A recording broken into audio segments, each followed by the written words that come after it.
let me share a little theory I have about the power that we give emotions, particularly negative emotions, and why I think that might be. This is kind of inspired by the work of Brené Brown. And Brené Brown talks about leaning into the discomfort of a situation.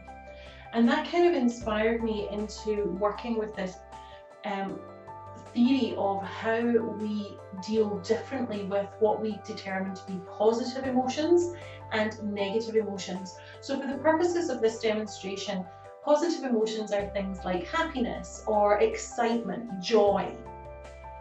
And negative emotions would be shame or sadness or fear.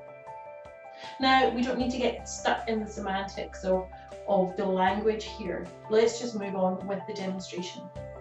So, if we have a situation that triggers a positive emotion, then this is kind of how the emotion happens. So we have a starting point. So something triggers that emotion. Then let's say it's happiness. We start to get happy. So we start to get happy, and that feeling grows. Okay, so it doesn't start off instantaneous, it actually grows. So we get signals to our body that tells us to start acting as if we are happy, and that feeling grows and grows and grows. But it doesn't grow exponentially. At some point it stops, okay? Because otherwise we'd explode with happiness. So at some point this curve starts to even out, and then it will dissipate. Okay, because we don't stay happy all the time. We don't get one trigger and then stay in that emotion the whole time. All right, so it starts to dissipate. That's generally the bell curve of a positive emotion. Where I think we start to run into trouble though is that we're taught from a very early age, from people who have the best of intentions, that to avoid negative emotions. Okay, so if you think about it, when we're children, if we fall down, we hurt ourselves, if something happens and it makes us sad or afraid, then our well-meaning parents and caregivers tell us to do something else, to distract ourselves, to cheer up, okay? Because they don't like to see us in pain. I don't like to see my children in pain.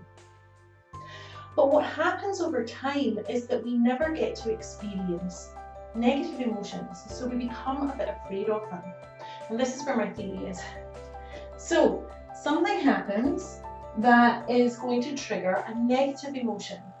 So the same process occurs. We have the trigger, the process begins, and maybe we get to about here. We begin to notice that we have that negative emotion.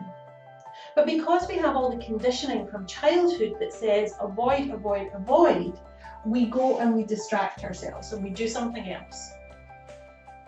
So we never have the experience of the fact that negative emotions also follow this curve. Yes, they build, and yes, it's uncomfortable, but they also will dissipate. So we're so afraid of them that we run away. We never actually end up experiencing this. And when you do experience this, it's incredibly empowering to know that you can survive. You can survive those leaning into the discomfort of those emotions.